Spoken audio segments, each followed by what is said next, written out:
ಲಕ್ವಾ, ಪಾರ್ಶ್ವವಾಯು ಅಥವಾ ಸ್ಟ್ರೋಕ್ ಎನ್ನುವ ಕಾಯಿಲೆ ಬಗ್ಗೆ ಚಿಂತೆ ಬೇಡ. ಕೇವಲ ಒಂದೇ ಒಂದು ಇಂಜೆಕ್ಷನ್ನಲ್ಲಿ ಲಕ್ವಾ ಕಾಯಿಲೆ ವಾಸಿ. ಒಂದು ಇಂಜೆಕ್ಷನ್ ಇಂದ ಅವ್ರಿಗೆ ಸಂಪೂರ್ಣ 100% ಗುಣ ಆಗತಕ್ಕಂಥದ್ದು.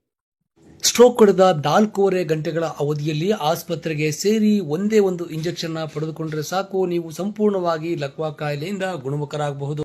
ಆ ಒಂದು 4.5 ಗಂಟೆಗಳ ಕಾಲ ಏನು ಆ ದೇವ್ರು ನಮಗೆ ಕೊಟ್ಟಿದ್ದಾನೆ ಟೈಮ್ ಅನ್ನೋದನ್ನ ಅದನ್ನ ಉಪಯೋಗಿಸ್ಕೊಳ್ಳಿ. ಬೆಂಗಳೂರು ಗ್ರಾಮಾಂತರ ಜಿಲ್ಲೆಯ ಹೊಸಕೋಟೆ ನಗರದ ಟೋಲ್ ಗೇಟ್ ಸಮೀಪ ಇರುವ ಸ್ಪರ್ಶ ಆಸ್ಪತ್ರೆ ಮತ್ತು ಧೀರೋ ಸೆಂಟರ್ನಲ್ಲಿ ವೈದ್ಯರಾದ ಡಾಕ್ಟರ್ ವರದರಾಜುರವರು ಸ್ಟ್ರೋಕ್ ಹೊಡೆದಿರುವ ರೋಗಿ ಲಕ್ಷ್ಮಮ್ಮ ಎಂಬುವರಿಗೆ ಒಂದೇ ಒಂದು ಇಂಜೆಕ್ಷನ್ ಮುಖಾಂತರವಾಗಿ ಸಂಪೂರ್ಣವಾಗಿ ಸ್ಟ್ರೋಕ್ ಅನ್ನ ಗುಣಪಡಿಸಿದ್ದಾರೆ. ಇನ್ನು ಇಂಜೆಕ್ಷನ್ ನೀಡಿದ 2.5 ಗಂಟೆಗಳಲ್ಲೇ ಲಕ್ಷ್ಮಮ್ಮನವರು ಸ್ವತಃ ತಾವೇ ನಡೆದಾಡಿಕೊಂಡು ಕೈಕಾಲುಗಳು ಸ್ವಾಧೀನವನ್ನು ಕಳೆದುಕೊಂಡು ನಮ್ಮ ಜೀವನ ಮುಗಿಯಿತು ಎಂದಿದ್ದವರು ಈಗ ಗುಣಮುಖರಾಗಿದ್ದಾರೆ. ನನ್ನ ಹೆಸರು ಲಕ್ಷ್ಮಮ್ಮ ಸರ್, ಹೊಸಕೋಟೆ ನಮ್ಮದು. ಈ ನೆನ್ನೆ ಕೈ ಎತ್ತಕ್ಕೆ ಆಗಿಲ್ಲ ಈ ಥರ. ಇವಾಗ ಸ್ವಾಧೀನ ಇಲ್ದಿರೋದಿತ್ತು. ನೆನ್ನೆ ಬಂದ ತಕ್ಷಣ ಡಾಕ್ಟ್ರು ನೋಡಿ ಇಲ್ಲೇ ವರದರಾಜು ಡಾಕ್ಟರ್ ಹಾಸ್ಪಿಟ್ಲಿಗೆ ಬಂದಿದ್ದು.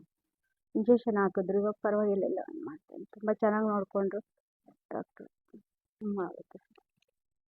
ಇನ್ನು ಈ ಬಗ್ಗೆ ವೈದ್ಯರಾದ ಡಾಕ್ಟರ್ ವರದರಾಜ್ ಅವರು ಏನು ಹೇಳ್ತಾರೆ ಅಂದ್ರೆ, ಇದು ಕೇವಲ ನಮ್ಮ ಆಸ್ಪತ್ರೆ ಅಲ್ಲ, ಇದರ ಬಗ್ಗೆ ಜನರಿಗೆ ಅರಿವು ಮೂಡಬೇಕು. ಅವರ ಸ್ಥಳೀಯವಾಗಿ ಎಲ್ಲಿ ನ್ಯೂರೋ ಸೆಂಟರ್ ಅಥವಾ ದೊಡ್ಡ ಆಸ್ಪತ್ರೆ ಇರುತ್ತೋ ಆ